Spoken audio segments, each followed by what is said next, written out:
Bonjour à tous, bienvenue dans ce nouveau Hit Story. Notre invité du jour a déjà participé à l'émission il y a quelques mois.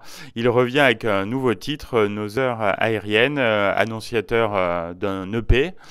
Très prochainement, il va nous parler de tout ça. Bonjour Coquelaire. Bonjour. Alors comment est née l'idée de cette chanson? Alors, c'est né du refrain qui était l'histoire de se cracher en avion avec les images d'une histoire d'amour qui ressemblait en fait à un crash d'avion. Donc un long crash d'avion parce qu'en fait c'est assez lent. Et en fait j'ai étudié voilà tout le champ sémantique autour de ça. Et je voulais que ce soit avec un rythme assez lent, quelque chose qui soit un peu chaloupé. Et donc voilà, j'ai construit autour de ça. Et après le refrain, je l'ai étoffé bien sûr, mais c'est venu d'une boucle de ukulélé en fait que Ah j'avais, oui. boucle musicale de ukulélé qu'on entend au début du titre. Et voilà, je suis parti sur une sorte de rythme un peu reggae. Et j'ai tiré le fil de la chanson et des paroles par rapport au titre. Nos heures aériennes, en fait, que j'avais. Et j'ai longtemps tourné autour du champ sémantique vraiment de l'aviation. Puis en fait, j'ai quand même mis juste quelques termes pour que ça soit Oui. pas trop lourd. Compréhensif du grand C'est ça, public. c'est ça. Et que ça reste une histoire un peu touchante Mm. d'amour d'un homme qui ne voit pas forcément que déjà son histoire s'éloigne. Et donc que l'histoire se crache, enfin j'avais l'image de ça qui se crachait doucement et que lui était un peu dans l'avion et qu'il voyait pas forcément qu'on allait se cracher. Et ça on le voit dans le clip aussi, c'est l'image que j'ai voulu mettre après. C'est l'histoire que la femme, elle, était consciente que l'histoire était en train de péricliter. Et donc elle survole un peu déjà l'histoire d'amour. Voilà, c'était un peu l'idée globale du titre. Et puis, Il y a beaucoup de poésie hein, dans cette chanson et puis un peu de mélancolie aussi. oui, ce qui est, ouais, voilà, ces deux termes, merci, ces deux termes qui je pense, reviennent souvent sur mes chansons. C'est-à-dire que j'essaye toujours, ouais, d'avoir de la poésie sur la manière d'aborder les thèmes. Et de la mélancolie, je pense que ça, oui, c'est une partie artistique qui revient. L'âge aussi, peut-être. Oui, certainement. Alors, dans quel état d'esprit tu étais quand tu as écrit et composé le titre? Eh ben, c'était en hiver et bizarrement, avec cette boucle de ukulélé, c'est venu avec Tu me dis que les promesses sont comme feuilles au vent. Voilà, j'avais cette phrase qui sonnait bien, que j'ai rapprochée de la boucle de ukulélé. Et ouais, c'était une période un petit peu mélancolique, tu sais, comme De confinement, non, peut-être? Ouais, c'est ça. Post-confinement, ça abordait l'automne. Enfin, il y avait cette nostalgie un peu automnale que j'ai reprise d'ailleurs dans tout le concept qui est autour de mon futur EP.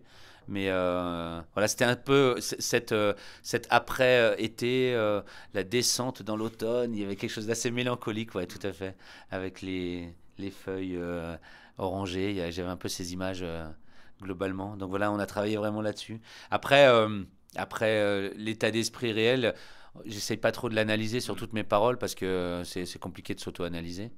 Mais il y a toujours une pointe d'autobiographie dedans. Voilà, c'était une période de remise en question peut-être. Voilà. Alors, tu as commencé à l'évoquer, il y a le clip hein, qui est très important et qui est un vrai petit bijou esthétique. Comment tu as travaillé sur ce projet? Et alors oui, c'est venu assez rapidement sur l'image des personnages qui composent le clip. Je voulais quelque chose en effet de poétique et je voulais un personnage, donc un personnage pour dévoiler le dévoiler à ceux qui ne l'ont pas encore vu, mais Il faut euh, qu'ils aillent le voir. oui, oui, en ce moment on est vraiment dedans, ça fait une semaine qu'il est sorti. Je voulais un personnage de clown, mais qui était entre un clown un peu inquiétant, un peu mélancolique avec l'image un peu du Joker, c'est vrai, dans le maquillage, et en même temps un peu Pierrot lunaire, c'est-à-dire que presque maladroit, un peu pâteau.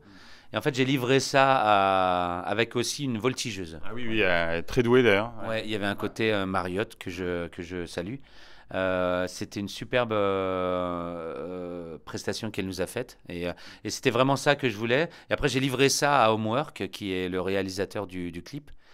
Homework avec Vivi et Lala qui s'occupent de ça et voilà, qui ont organisé toutes les idées que j'avais par rapport à ce titre. Et franchement, je suis très, très, très, très content du résultat. Je trouve que ça colle parfaitement à ce que je voulais, ce qui est le principal aussi. Et la poésie du titre, voilà. C'est donc allez le voir, surtout ça serait génial. Ouais, franchement, il est très réussi, magnifique. Alors, quels sont les retours du public déjà sur ce morceau et sur ce clip? Eh bien, alors, comme ça se fait suite à un autre album, un peu spectacle que j'avais, mais qui était très folk, où j'étais juste avec guitare violoncelle.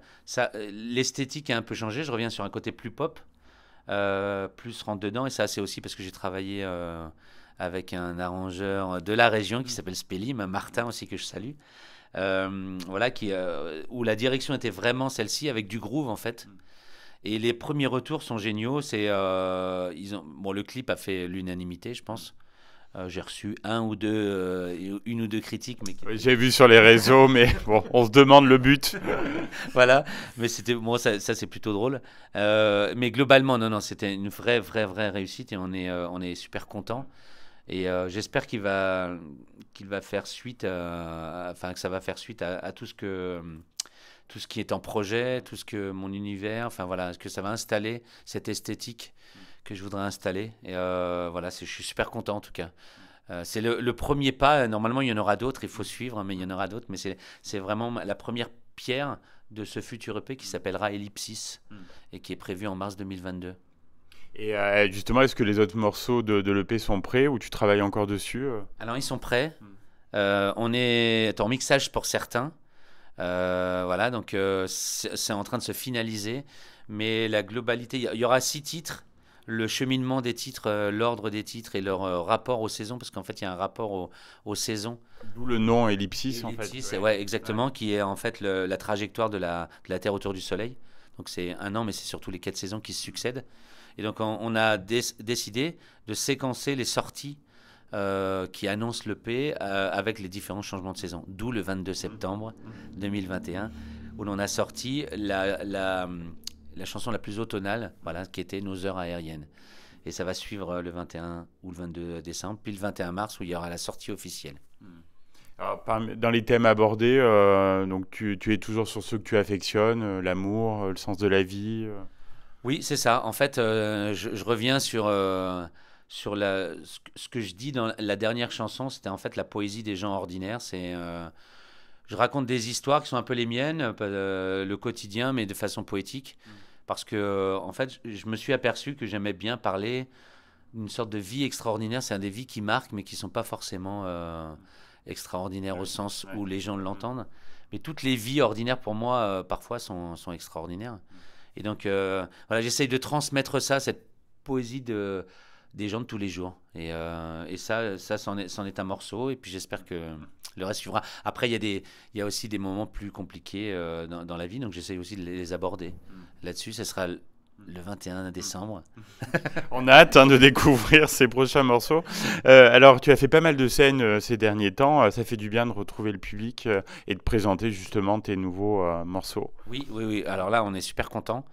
Surtout que ça a forcément modelé le spectacle, cette nouvelle esthétique. Ça a changé mon accompagnement sur scène. Donc, le violoncelle que j'avais, qui était fait par Anne-Laure, était dû aussi au spectacle d'Adgredior. Là, je suis dans une esthétique plus pop, plus rentre-dedans, presque urbaine à des moments, mais tout en restant de la chanson. Et donc, j'avais envie de quelque chose qui soit plus rentre-dedans sur scène. Et donc, je suis accompagné de Damien, qui fait batterie, percussion et, on va dire, lancement de séquence. Parce on reste, j'aime bien le format à deux. Et de raconter ça. Et donc oui, je suis super content. On est ouvert d'ailleurs à toutes les scènes qui veulent mieux nous accueillir là-dessus. Mais on travaille, on a des résidences, on a 3 résidences de prévues, on a des dates qui commencent à se mettre en place. Et on sera prêt véritablement le 21 mars pour la date que l'on va faire à Issoire pour la sortie de l'album à Animatis. Et là, on aura vraiment le spectacle vraiment complet. Voilà. Donc, on est à fond dedans en ce moment. pense qu'on aura l'occasion d'en reparler sur cette antenne. D'ailleurs, tu étais animatrice il n'y a pas très longtemps, donc avec Gauvin Serre, Oui, qu'on aura bientôt dans l'émission. Oui, oui, ben, Animatis et la ville d'Issoire, c'est un partenaire. Parce qu'on fait, au-delà de mon propre projet, on fait des ateliers culturels avec eux, on organise des choses. C'est une salle qui est hyper bienveillante et qui organise beaucoup de choses et qui aime bien la chanson française. Donc moi, je suis assez partisan de cette esthétique, hein, forcément. Et là, oui, il y avait Gauvin Serre et notamment un copain à moi qui s'appelle Frédéric Bobin, qui a fait la première partie. Et c'était génial, c'est deux beaux spectacles à aller découvrir. Puis la salle était pleine.